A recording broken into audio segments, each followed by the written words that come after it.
They made their initial fortune through oil. That fortune led to massive industrial influence in American politics, the banking system, and the pharmaceutical industry.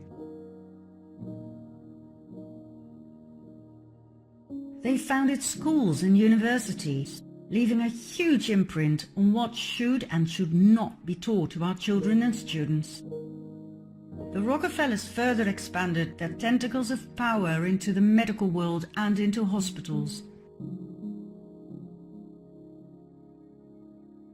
They now own the Rockefeller University with its Academy of Medicine and the Academy of Sciences, the International Health Foundation, the American Cancer Society, the Drug Trust, the American Medical Association, and the FDA. Everything was in the hands of the Rockefellers.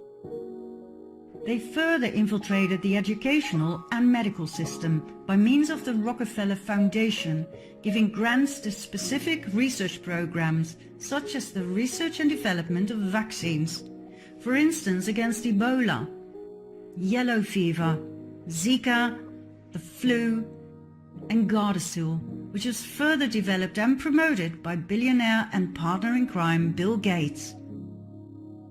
He became an assistant bookkeeper at age 16 and entered into the business world and made good investments, joining in partnerships beginning at age 20. Many of his business partners were connected to the Freemasons, but there is no evidence that Rockefeller was ever a member. With his own money and family support, he engaged in the oil business, drilling in some cases, but primarily oil refining.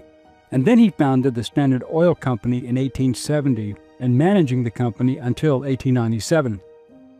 By 1900, Rockefeller controlled about 90% of all the petroleum production in the United States, and his research teams created the first plastics, gasoline for internal combustion engines, which brought himself and Henry Ford quite close together, as well as Andrew Carnegie, the steel magnate, all as business partners.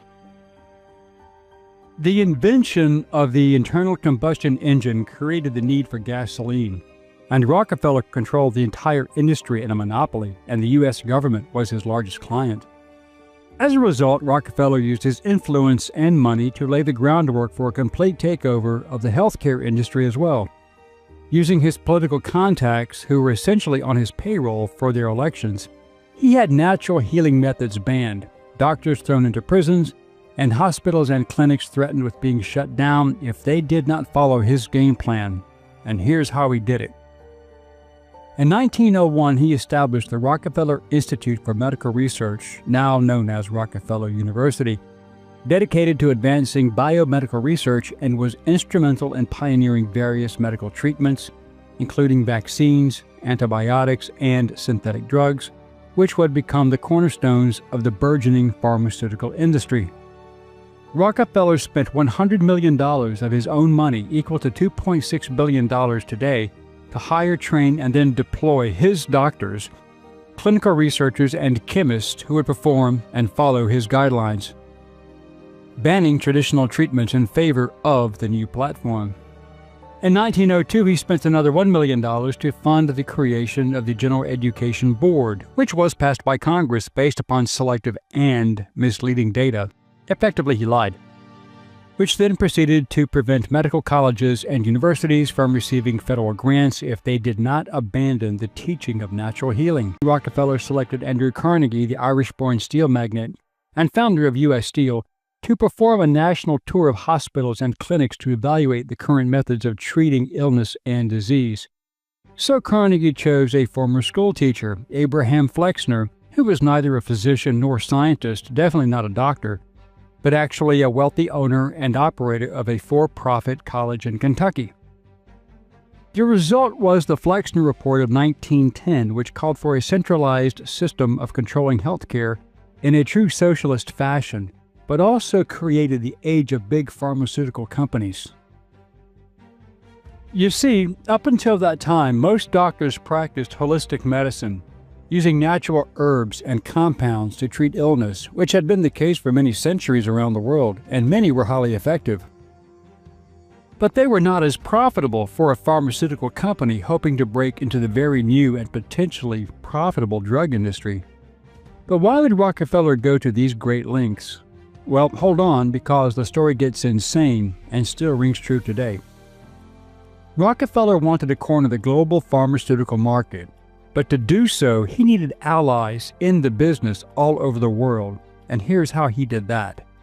He started the war on plant-based medications, which extended all the way into the big pharma companies condemning cannabis and cocaine, for example.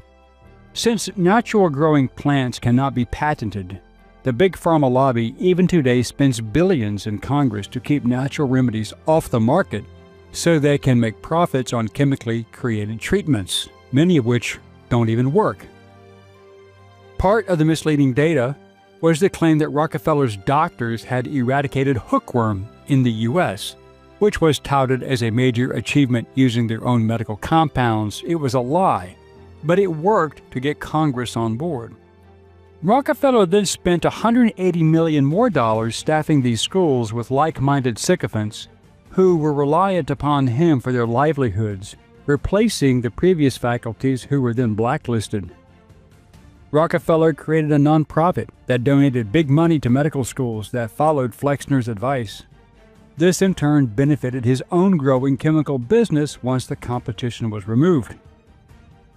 We saw this major conflagration during the COVID-19 pandemic when Big Pharma coerced Congress and President Joseph Biden to condemn much cheaper, safe, readily available, and proven remedies such as hydroxychloroquine and ivermectin in favor of an experimental and now proven failed vaccine that was cheap to produce but patented for profit.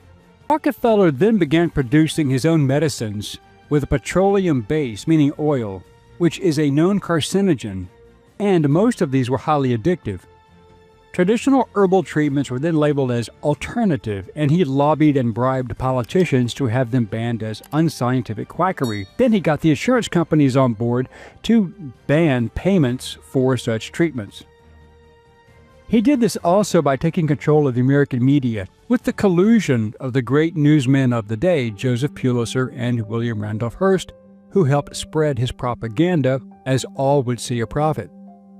He also took over the American Medical Association, where he could control what was being taught in medical schools and push his doctrine that supported his own poison pill business, eliminating natural healing from the curriculum.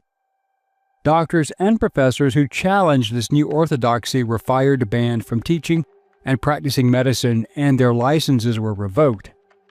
To give context to this evil by Rockefeller, once it was proven that his own manufactured medicines were causing cancer, he founded the American Cancer Society and prevented any of that information from being disclosed, and then still prevented natural remedies from being used by the medical profession.